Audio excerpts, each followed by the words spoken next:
석 달 전만 해도 저는 아버지의 유일한 가족이었습니다. 지금은 현관 앞에서 쫓겨납니다. 아버지 74세, 한의원 은퇴 후 서초동 아파트 35평과 예금 6억 원을 가지고 계셨습니다. 혼자 사시기 불편하다며 간병인을 구했고 55세 여성이 왔습니다. 석 달 뒤였습니다. 현관문이 열리더니 아버지가 소리쳤습니다. 너 같은 년은 내 딸이 아니야. 나가. 다음 날 등기소에서 확인했습니다. 아버지는 그 간병인과 양자 입양을 맺으셨고 아파트를 증여하셨으며 예금 6억 원을 그 여자 남편 계좌로 송금하셨습니다. 1년 뒤 아버지는 제 얼굴도 못 알아보십니다. 하지만 그 간병인 이름만은 또렷하게 부르십니다. 11억 원은 증발했고 저는 매달 300만 원씩 아버지 병원비를 내고 있습니다. 제 이름은 이미숙, 올해 51세입니다. 아버지는 이철호, 올해 74세이고 한의원 원장으로 30년 넘게 일하셨습니다. 서울 서초동에 위치한 한의원이었고 침과 한약으로 환자들을 치료하셨으며 동네에서 소문난 명의셨습니다. 70세가 되던 해에 은퇴를 하셨고 한의원을 제자한테 넘기셨습니다. 평생 모은 돈으로 서초동 아파트 35평을 구매하셨고 은행 예금으로 6억 원을 가지고 계셨습니다. 어머니는 5년 전에 췌장암으로 세상을 떠나셨습니다. 투병 기간이 1년이었고 그 1년 동안 제가 간호를 했습니다. 회사를 그만두고 병원에서 어머니를 돌봤고 임종도 제가 지켰습니다. 어머니가 돌아가신 후 아버지는 혼자 사셨습니다. 저는 일주일에 2번씩 아버지 집을 방문했습니다. 화요일 저녁과 토요일 오후에 갔고 반찬을 만들어 드리며 청소도 했습니다. 아버지는 건강하셨습니다. 혈압이 조금 높은 것 빼고는 큰 병이 없으셨고 매일 아침 1시간씩 산책을 하셨으며 동네 노인정에도 나가셨습니다. 하지만 혼자 사시는 게 외로우셨던 것 같습니다. 가끔 제게 말씀하셨습니다. 미수가 아빠가 혼자 있으면 심심해. 엄마 생각도 나고. 고개를 끄덕이며 대답했습니다. 아빠, 제가 자주 올게요. 외로우시면 언제든 연락하세요. 하지만 일주일에 2번 방문하는 게 전부였습니다. 저도 제 생활이 있었고 회사에 다시 취직해서 바빴습니다. 작년 가을쯤이었습니다. 아버지한테서 전화가 왔고 목소리가 힘이 없었습니다. 미수가 아빠가 요즘 혼자 있기가 힘들어. 밥 차리는 것도 귀찮고 청소하는 것도 벅차. 걱정이 됐습니다. 아버지 혼자 계시기엔 35평 아파트가 넓었고 집안일을 혼자 하시기엔 74세 나이가 많았습니다. 아빠, 그럼 저희 집으로 오실래요? 같이 살아요. 아버지가 거절하셨습니다. 아니야. 내가 내 집에 가면 내가 불편하잖아. 난 여기서 살고 싶어. 그냥 누가 좀 도와줬으면 좋겠어. 요양보호사나 간병인을 구하기로 했습니다. 인터넷으로 간병인 소개 업체를 찾았고 상담을 받았습니다. 상담원이 말했습니다. 어르신 연세가 74세시면 아직 건강하실 텐데 간병인까지 필요하실까요? 가사 도우미 정도면 충분하실 것 같은데요. 고개를 저었습니다. 아버지가 혼자 계시는 게 외로우신 것 같아요. 밥도 차려드리고 말벗도 해드릴 분이 필요해요. 상담원이 몇 명을 추천해줬고 그 중에서 55세 여성을 선택했습니다. 프로필을 보니 경력이 15년이었고 영양사 자격증도 가지고 있었으며 평점도 높았습니다. 리뷰를 읽어보니 친절하고 요리를 잘한다는 내용이 많았습니다. 아버지한테 전화를 걸어 말씀드렸습니다. 아빠, 간병인 분 구했어요. 다음 주 월요일부터 오신대요. 아버지가 기뻐하셨습니다. 그래, 고맙다. 미수가 덕분에 아빠가 편해지겠네. 다음 주 월요일 오후 2시에 아버지 집으로 갔습니다. 간병인을 직접 만나 인사를 나누려고 했습니다. 초인종을 눌렀고 아버지가 문을 열어주셨습니다. 거실에는 50대로 보이는 여자가 앉아 있었고 단정하게 머리를 묶고 있었습니다. 여자가 일어나 인사를 했습니다. 안녕하세요. 저는 김정희라고 합니다. 어르신 잘 모시겠습니다. 악수를 나누며 대답했습니다. 저는 딸 이미숙이에요. 아버지 잘 부탁드립니다. 김정혜 씨는 인상이 좋아 보였고 목소리도 부드러웠습니다. 김정혜 씨가 일하기 시작한 첫 주는 순조로웠습니다. 매일 오전 9시에 출근해서 오후 6시에 퇴근했고 그 사이에 집안일을 모두 처리했습니다. 아침에는 아버지 산책을 함께 나가셨고 돌아와서는 영양가 있는 식사를 준비했습니다. 점심에는 현미밥에 나물 반찬을 여러 가지 만들었고 저녁에는 생선구이나 두부찌개를 끓였습니다. 설거지와 청소도 깔끔하게 하셨고 빨래까지 개어서 정리해 두셨습니다. 화요일 저녁에 아버지 집을 방문했을 때 아버지 표정이 밝았습니다. 미수가, 정희 씨가 정말 잘해줘. 밥도 맛있게 해주고 집도 깨끗하게 치워주고. 나 이제 편해졌어. 다행이라는 생각이 들었습니다. 김정혜 씨한테도 감사 인사를 전했습니다. 정희 씨, 아버지 잘 돌봐주셔서 감사합니다. 김정혜 씨가 미소를 지으며 대답했습니다.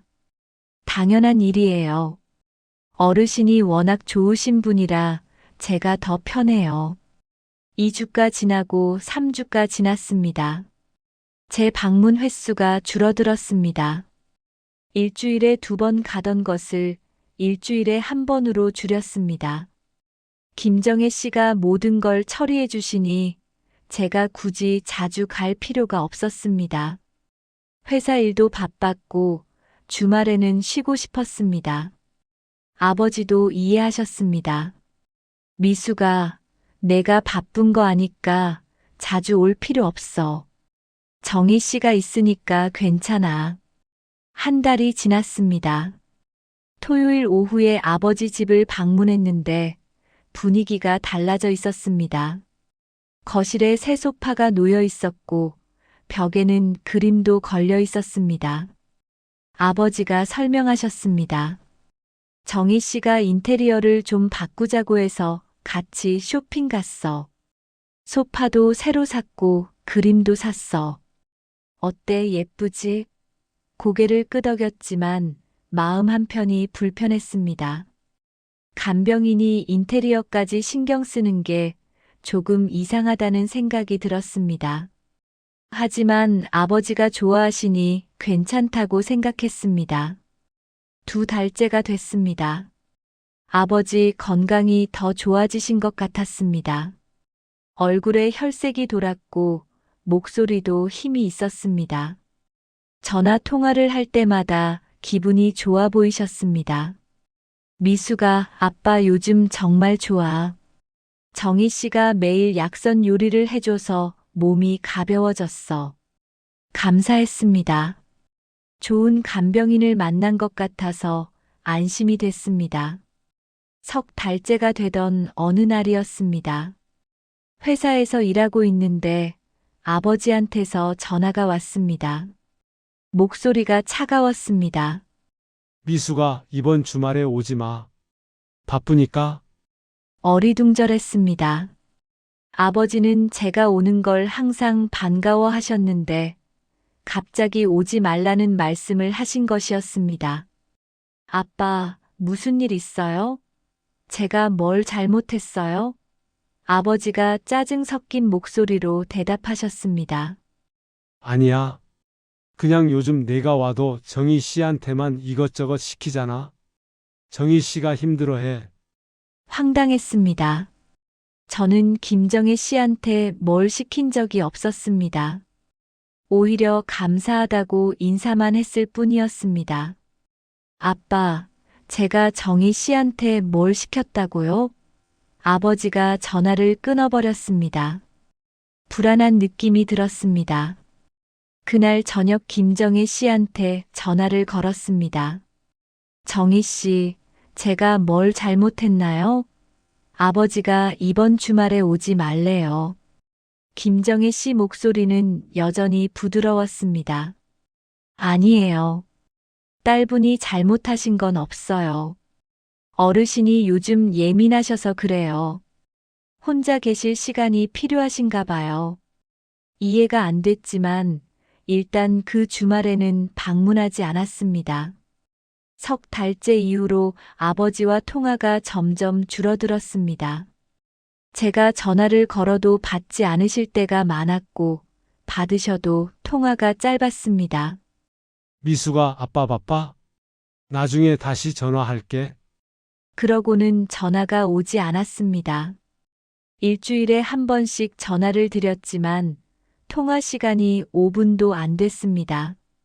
예전에는 30분씩 통화하며 건강 얘기도 하고 동네 소식도 나눴는데 이제는 안부 인사만 하고 끝났습니다. 토요일에 아버지 집으로 가려고 했지만 아버지가 문자를 보내셨습니다. 이번 주말에도 오지 마.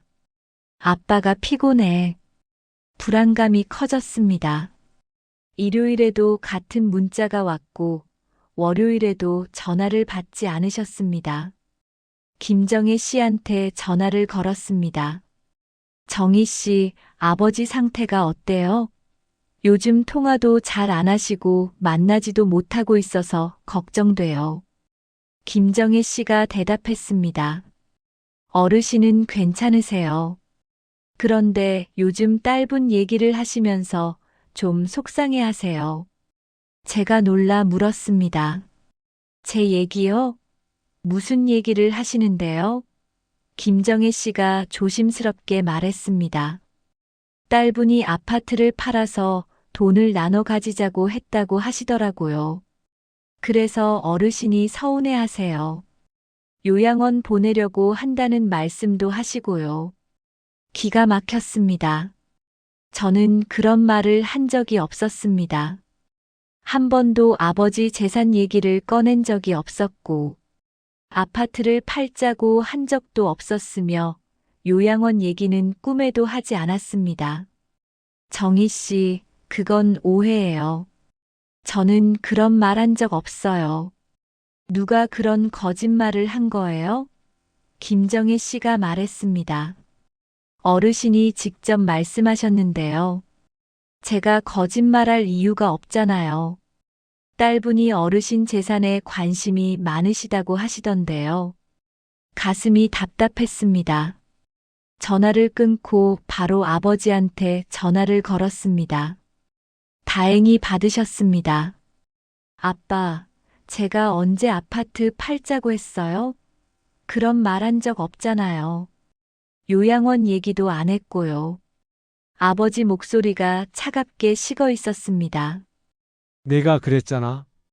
지난달에 전화할 때 아빠 혼자 그 큰 집에서 사는 거 비효율적이라고 했잖아. 그리고 나중에 몸 불편하면 시설 알아보자고도 했고, 기억을 더듬어 봤습니다. 지난달에 통화할 때 제가 한 말은 아버지 혼자 계시기 불편하시면 저희 집으로 오시라는 뜻이었습니다. 아파트를 팔자는 얘기가 아니었고 시설이라는 건 노인복지관이나 경로당을 말한 거였습니다. 요양원을 말한 게 아니었습니다. 아빠, 그건 아빠 모시고 살자는 얘기였어요. 아파트 팔자는 게 아니었어요. 시설은 복지관 얘기했던 거고요. 아버지가 비웃듯 말씀하셨습니다. 결국 같은 얘기 아니야? 내가 이 집을 팔아서 돈을 가지려는 거잖아. 너는 돈만 밝혀. 내 엄마는 안 그랬는데 너는 왜 그러니? 그 말에 가슴이 찢어지는 것 같았습니다. 평생 아버지를 사랑하고 존경했고, 어머니 돌아가신 후에도 최선을 다해 모셨는데, 돈만 밝다는 말을 들었습니다. 게다가 돌아가신 어머니랑 비교까지 하셨습니다. 아빠, 어떻게 그런 말을 하세요? 저는 단 한 번도 아버지 재산 생각한 적 없어요. 제가 얼마나 아버지 사랑하는데요. 아버지가 전화를 끊으셨습니다. 다시 걸었지만 받지 않으셨습니다. 10번을 넘게 걸었지만 계속 거절됐습니다. 일주일이 지났습니다. 아버지한테서 문자가 왔습니다. 당분간 연락하지 마. 아빠는 내가 실망스럽다. 너 때문에 스트레스 받아서 건강이 안 좋아. 눈물이 났습니다. 김정혜 씨가 아버지한테 무슨 말을 한 건지 알 수 없었지만 분명히 저에 대한 거짓말을 한 것 같았습니다. 하지만 증거가 없었습니다. 2주가 지났습니다. 회사 동료한테 고민을 털어놨습니다. 동료가 말했습니다. 미숙 씨, 그거 조심해야 해요. 요즘 간병인 사기 많아요. 노인한테 접근해서 가족 이간질하고 재산 빼돌리는 사람들 뉴스에 많이 나와요. 한번 확인해 보세요. 가슴이 철렁했습니다. 인터넷으로 간병인 사기를 검색했습니다. 수십 건의 기사가 나왔고 내용이 저와 비슷했습니다. 간병인이 노인한테 접근해서 가족을 이간질하고 재산을 빼돌리는 수법이었습니다. 첫 단계는 신뢰 구축, 두 번째 단계는 가족 이간질, 세 번째 단계는 재산 이전이라고 적혀 있었습니다. 지금 아버지와 김정혜 씨가 정확히 두 번째 단계에 있는 것 같았습니다. 심장이 빠르게 뛰었습니다. 토요일 오후에 무작정 아버지 집으로 갔습니다. 초인종을 눌렀고 김정혜 씨가 문을 열었습니다. 표정이 굳어 있었습니다. 딸분, 어르신이 만나지 말라고 하셨는데요. 밀고 들어갔습니다. 거실에 아버지가 앉아 계셨고 표정이 불편해 보였습니다. 아빠, 제 얘기 좀 들어봐요. 저는 아버지 재산 생각 안 해요. 누가 거짓말하는 거예요. 아버지가 소리를 지르셨습니다. 나가! 너 같은 년은 내 딸이 아니야! 돈만 밝은 년! 귀를 의심했습니다. 평생 저한테 욕을 하지 않으셨던 아버지가 년이라는 말을 쓰셨습니다. 김정혜 씨가 제 팔을 잡으며 말했습니다. 딸분, 이러시면 안 돼요. 어르신 혈압 오르세요. 나가세요. 현관 밖으로 밀려났습니다. 문이 쾅 닫혔고 안에서 잠금장치 소리가 들렸습니다. 복도에 주저앉아 한참을 울었습니다. 다음 날 일요일 오전에 아버지한테 전화를 걸었습니다. 받지 않으셨습니다. 10통을 넘게 걸었지만 계속 받지 않으셨습니다. 문자를 보냈습니다. 아빠, 제발 전화 좀 받아요. 얘기 좀 해요. 저 정말 아빠 재산 생각 안 해요. 답장이 없었습니다. 카카오톡 메시지도 보냈지만 읽지 않으셨습니다. 월요일 아침에도 전화를 걸었지만 여전히 받지 않으셨습니다. 회사에서 일하는 내내 불안했습니다. 점심시간에도 전화를 걸었고 오후에도 걸었지만 소용없었습니다. 퇴근 후 바로 아버지 집으로 갔습니다. 오후 7시쯤이었고 아파트 현관 앞에 섰습니다. 비밀번호를 눌렀습니다. 삑 소리가 나며 빨간 불이 켜졌습니다. 틀렸다는 신호였습니다. 다시 눌렀지만 똑같았습니다. 세 번째 시도했지만 역시 틀렸습니다. 비밀번호가 바뀐 것이었습니다. 아버지 생일로 설정돼 있던 비밀번호가 완전히 다른 번호로 바뀌어 있었습니다. 초인종을 눌렀습니다. 김정혜 씨 목소리가 인터폰으로 들렸습니다. 누구세요? 저예요. 미숙이요. 문 좀 열어주세요. 아빠 좀 만나게 해주세요. 잠시 침묵이 흘렀습니다. 딸분, 어르신이 만나지 말라고 하셨어요. 돌아가세요. 아빠한테 직접 얘기 좀 할게요. 제발 문 열어주세요. 김정혜 씨가 단호하게 말했습니다. 안 돼요. 어르신이 스트레스 받으세요. 계속 오시면 경찰 부르라고 하셨어요. 경찰이라는 말에 멈칫했습니다. 제가 뭘 잘못했어요? 제가 왜 경찰에 신고당해야 해요? 김정혜 씨가 차갑게 대답했습니다. 어르신이 원하지 않는데 자꾸 찾아오면 주거 침입이에요. 이제 그만 가세요. 인터폰이 끊어졌습니다. 다시 눌렀지만 받지 않았습니다. 1시간 동안 현관 앞에 서 있었지만 문은 열리지 않았습니다. 복도 끝 벤치에 앉아 기다렸습니다. 혹시 아버지가 밖으로 나오실까 싶어서였습니다. 2시간을 기다렸지만 아무도 나오지 않았습니다. 이웃집 아주머니가 지나가다가 저를 보고 물었습니다. 미숙 씨 아니에요? 무슨 일 있어요? 왜 여기 앉아 계세요? 고개를 숙이며 대답했습니다. 아버지가 문을 안 열어주세요. 비밀번호도 바꾸셨어요. 아주머니가 혀를 찼습니다. 요즘 철호 씨가 좀 이상하시더라고요. 그 간병인 여자랑만 다니시고 딸 얘기는 안 하시던데. 지난주에도 둘이서 은행 가시는 거 봤어요. 가슴이 철렁했습니다. 간병인이랑만 다니신다고요? 은행도 같이 가셨어요? 아주머니가 고개를 끄덕였습니다. 일주일 전쯤에 봤는데 둘이서 은행 가시더라고요. 참 친하게 지내시던데. 그 여자가 철호 씨 팔짱까지 끼고 있었어요. 은행이라는 말에 불안이 커졌습니다. 집으로 돌아와 잠을 이루지 못했습니다. 다음 날 화요일 아침에 아버지 주거래 은행 지점으로 갔습니다. 창구 직원한테 물었습니다. 제 아버지 이철호 씨 계좌 확인 좀 할 수 있을까요? 요즘 이상한 사람이 아버지를 노리는 것 같아서요. 직원이 고개를 저었습니다. 본인이 아니면 확인 안 됩니다. 가족이어도 본인 동의 없으면 불가능해요. 개인정보보호법 때문에 저희가 알려드릴 수 없어요. 막막했습니다. 법무사 사무소를 찾아갔습니다. 상황을 설명하니 법무사가 말했습니다. 성년후견 제도를 신청할 수 있어요. 아버님이 치매나 정신질환으로 판단 능력이 없다고 인정되면 법원이 후견인을 지정해 줍니다.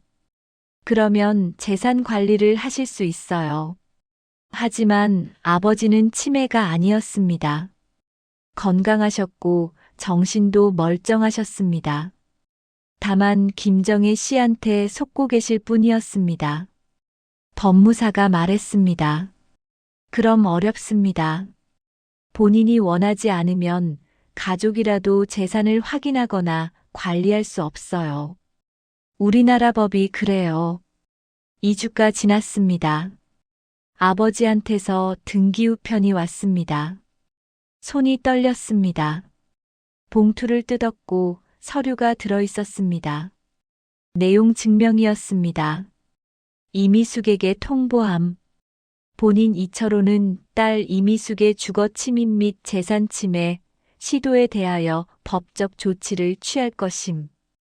향후 본인 거주지에 접근 시 경찰에 신고할 것이며 형사 고소도 불사할 것임. 눈물이 쏟아졌습니다. 제가 주거 침입이라니, 제가 재산 침해라니, 평생 아버지를 사랑했는데 이런 내용 증명을 받게 될 줄 몰랐습니다. 서류를 더 넘겨봤습니다. 다른 서류가 하나 더 들어 있었습니다. 양자 입양 신고 확인서였습니다. 입양인 이철호, 피임양인 김정희, 입양 신고일 2주 전이라고 적혀 있었습니다. 머리가 하얘졌습니다. 아버지가 김정혜 씨를 양자로 입양하신 것이었습니다. 법적으로 김정혜 씨는 이제 아버지의 딸이 된 것이었습니다. 저와 똑같은 법적 지위를 가진 것이었습니다. 손에 힘이 풀렸습니다. 서류가 바닥에 떨어졌습니다. 경찰서로 달려갔습니다. 민원실에서 상황을 설명했습니다. 간병인이 아버지를 속여서 양자 입양을 한 것 같아요. 사기죠? 신고하고 싶어요. 경찰관이 고개를 저었습니다. 양자 입양은 쌍방 합의로 이루어진 거잖아요. 아버님이 동의하셨으면 사기가 아니에요. 민사 문제예요. 저희가 개입할 수 없어요. 하지만 아버지가 속은 거예요.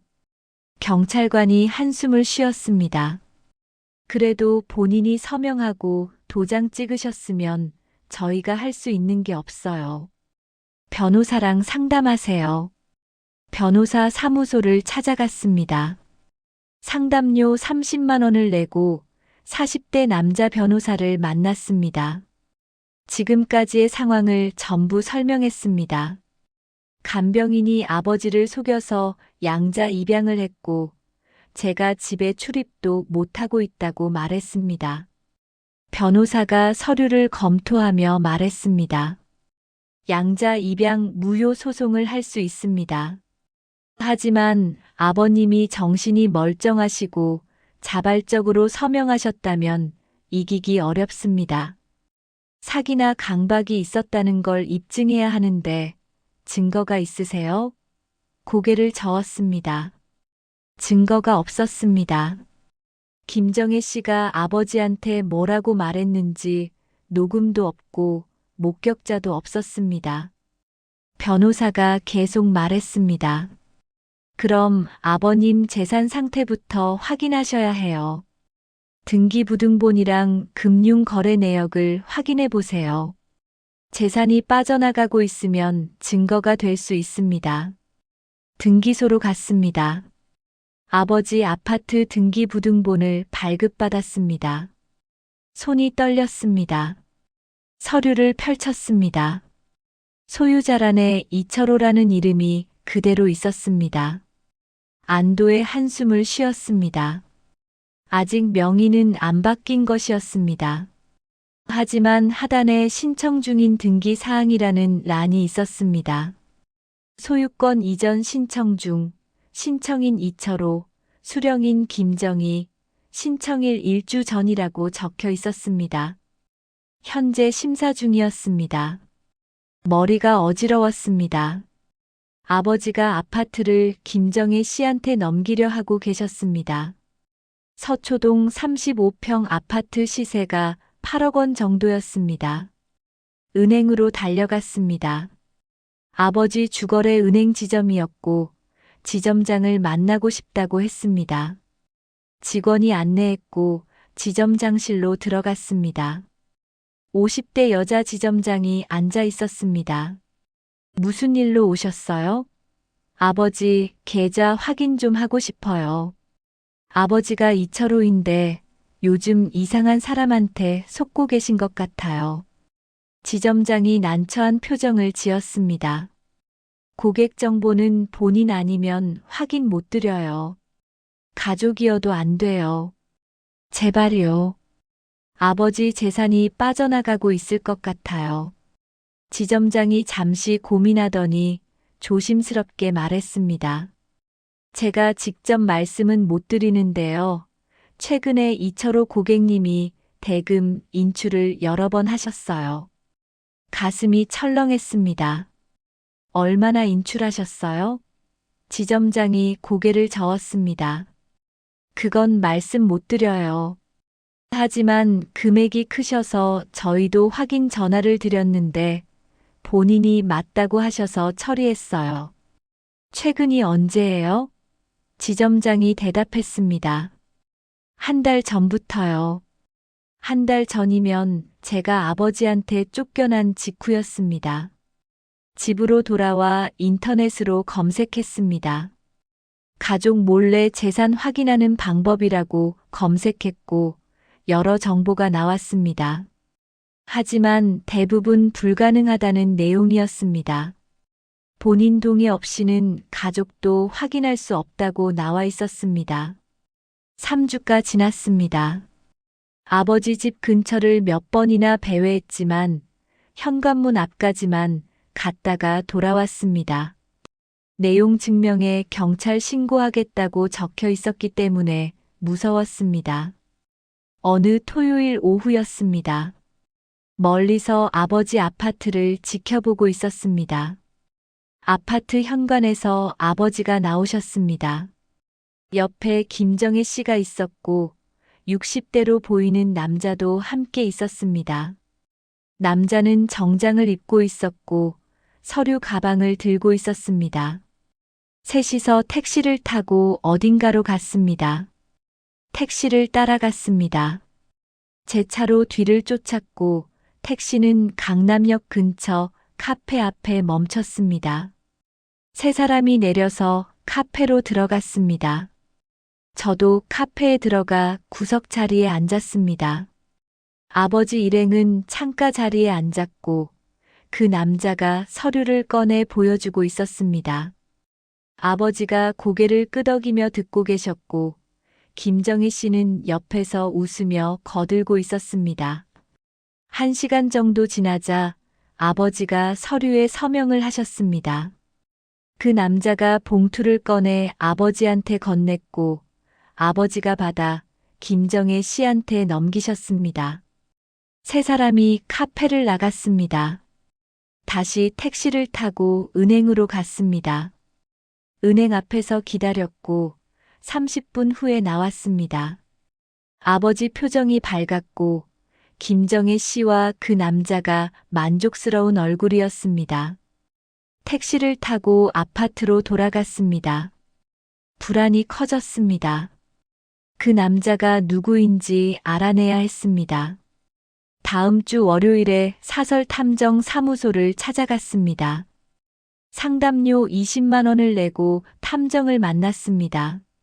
상황을 설명하니 탐정이 말했습니다. 그 남자 신원 확인하는데 일주일 정도 걸려요. 비용은 100만 원입니다. 돈을 냈고 일주일을 기다렸습니다. 탐정한테서 전화가 왔습니다. 확인했습니다. 그 남자 이름은 박진수이고 62세예요. 김정혜 씨 남편입니다. 가슴이 내려앉았습니다. 김정혜 씨 남편이라니 부부가 함께 아버지를 노린 것이었습니다. 탐정이 계속 말했습니다. 박진수는 과거의 보험 설계사였는데 사기 전과가 2번 있어요. 고객 돈을 빼돌린 혐의로 징역 1년 집행유예를 받았어요. 탐정이 보내준 자료를 받았습니다. 박진수의 전과 기록과 주소, 차량 번호가 적혀 있었습니다. 사기 전과가 2건이었고 피해자가 모두 60대 이상 노인이었습니다. 보험 가입을 권유하며 접근해서 계약금 명목으로 수천만 원을 받아 가로챈 수법이었습니다. 자료를 들고 다시 변호사 사무소로 갔습니다. 변호사한테 박진수 전과 기록을 보여주며 말했습니다. 이 사람이 김정혜 씨 남편이에요. 부부가 함께 아버지를 노리고 있어요. 변호사가 자료를 검토하며 고개를 끄덕였습니다. 전과가 있으면 사기 혐의로 고소할 수 있어요.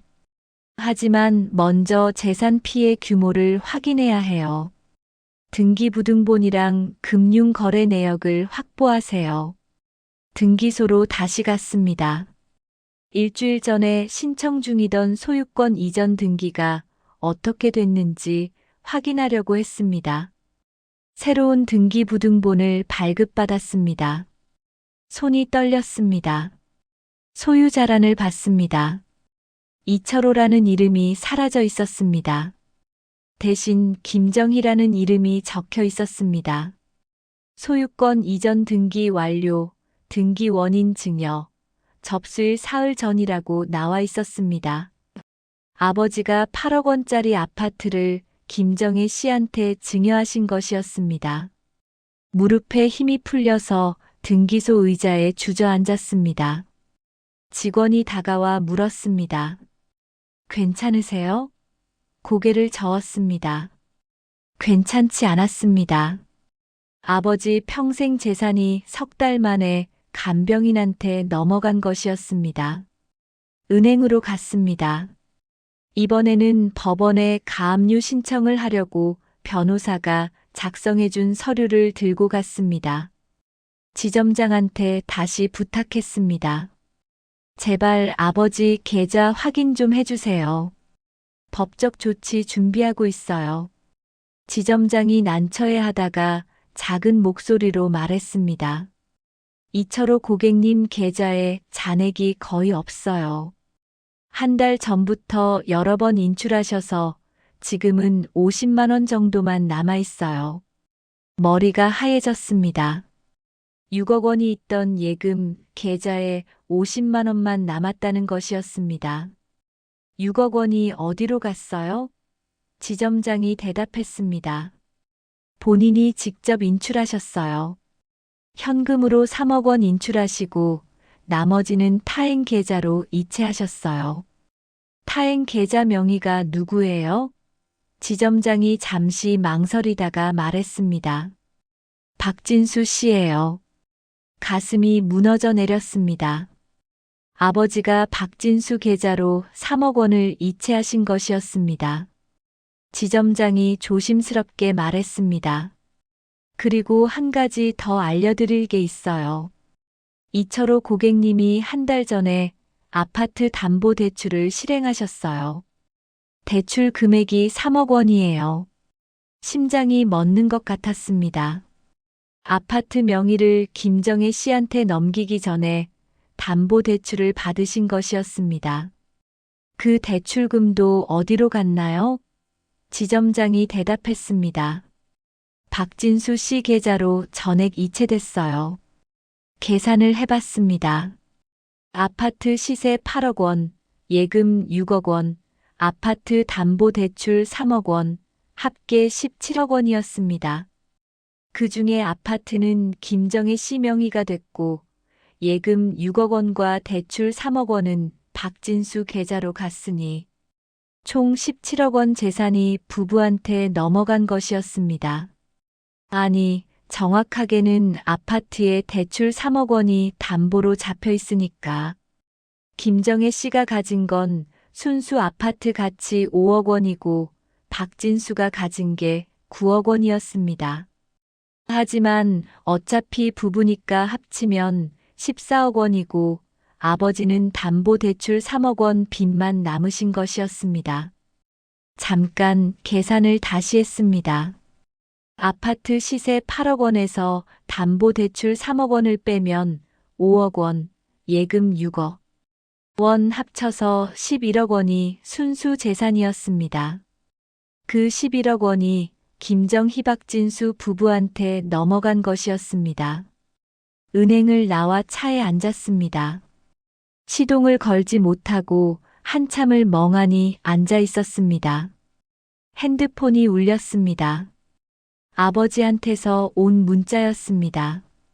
미수가 아빠가 내 앞으로 빚을 좀 남길 것 같다. 미안하다. 빚이라는 단어를 보고 깨달았습니다. 아파트 담보 대출 3억 원은 아버지 명의로 실행됐을 것이고 아파트가 김정혜 씨한테 넘어갔어도 대출은 아버지 책임으로 남아있을 것이었습니다. 아버지가 돌아가시면 그 빚은 제가 상속받게 되는 것이었습니다. 전화를 걸었습니다. 아버지가 받으셨습니다. 목소리가 약해져 있었습니다. 미숙하니, 아빠, 무슨 일 있으세요? 왜 빚 얘기를 하세요? 아버지가 한숨을 쉬셨습니다. 아빠가 투자를 좀 했는데 실패했어.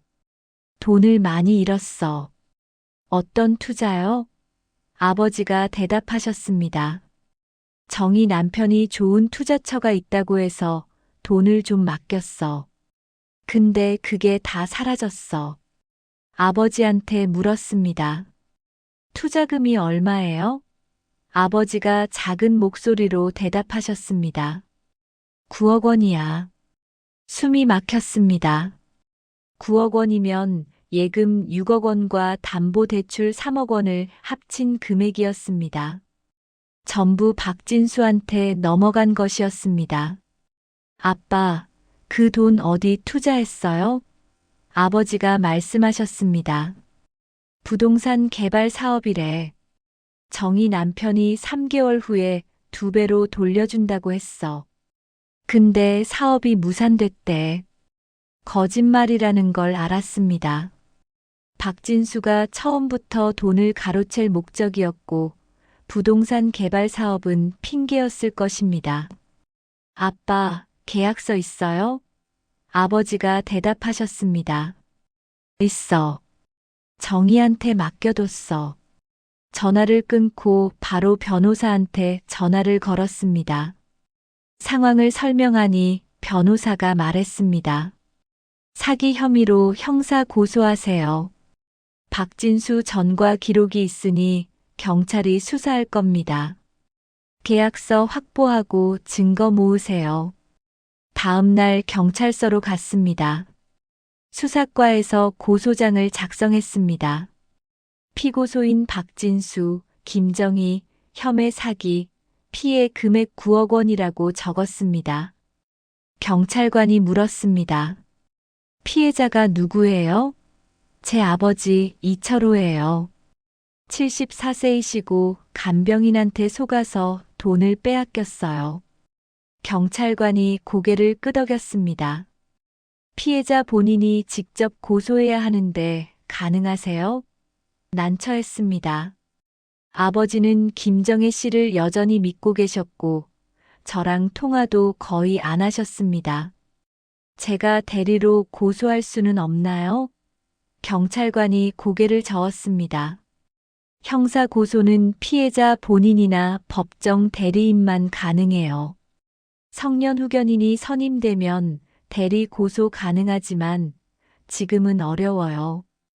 법원으로 갔습니다.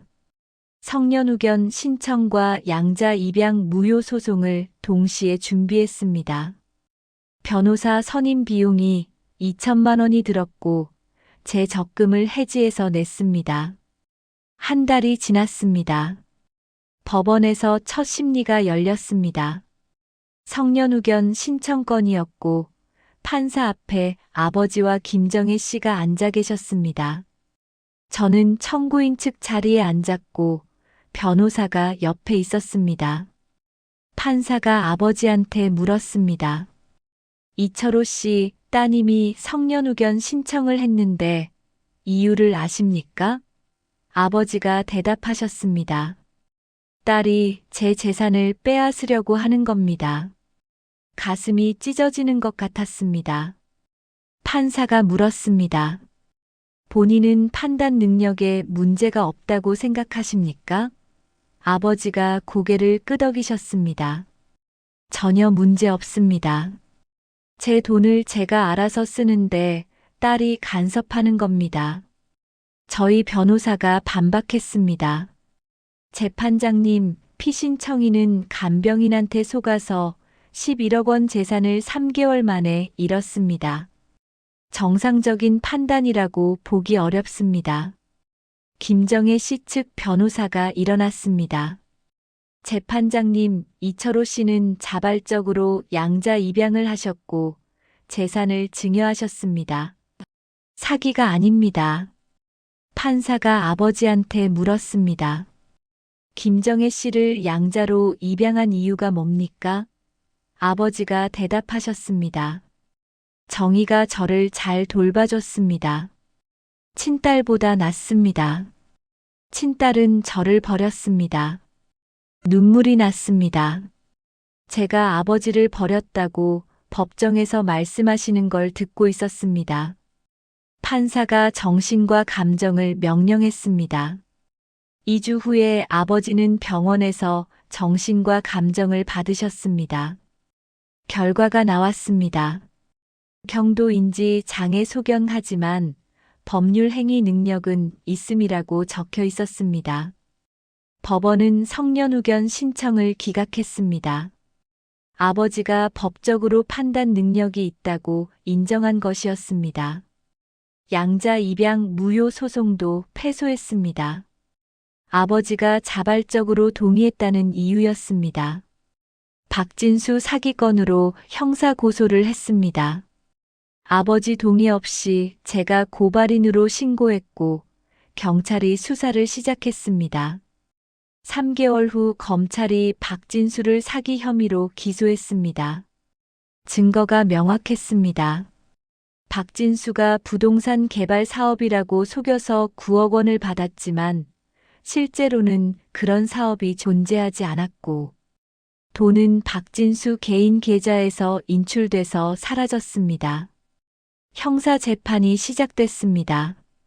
법정에 박진수가 피고인으로 앉아 있었고 김정혜 씨도 방청석에 있었습니다. 아버지도 증인으로 출석하셨습니다. 검사가 박진수한테 물었습니다. 피고인은 이철호 씨한테 9억 원을 받아 부동산 개발 사업에 투자한다고 했는데 실제로는 그런 사업이 없었습니다. 사기 아닙니까? 박진수가 대답했습니다. 사업은 실제로 있었습니다. 하지만 허가가 안 나서 무산됐습니다. 제 잘못이 아닙니다. 검사가 반박했습니다. 피고인은 받은 돈을 개인 용도로 사용했습니다. 차량 구매에 3천만 원, 해외여행에 500만 원, 주식 투자에 2억 원을 썼습니다. 사업 자금으로 쓴 게 아니지 않습니까? 박진수가 말문이 막혔습니다. 6개월 후 판결이 나왔습니다. 징역 3년에 벌금 5억 원이었습니다. 하지만 박진수는 항소했고 2심에서 징역 2년으로 감형됐습니다. 박진수가 징역 2년을 선고받았지만 돈은 돌아오지 않았습니다. 검찰이 박진수 재산을 압류했지만 남아있는 게 거의 없었습니다. 차량 한 대와 통장에 2천만 원이 전부였습니다. 9억 원 중에서 2천만 원만 회수된 것이었습니다. 나머지 8억 8천만 원은 온데간데 없이 사라졌습니다. 변호사가 말했습니다. 아마 다른 계좌로 빼돌렸거나 현금으로 인출해서 숨겨놨을 겁니다. 추적이 거의 불가능해요. 김정혜 씨는 형사처벌을 받지 않았습니다. 검찰이 공범으로 기소하지 않았고 양자 입양과 아파트 증여는 합법이라고 판단했습니다. 아파트는 여전히 김정혜 씨 명의였고 그녀는 그 아파트에서 살고 있었습니다.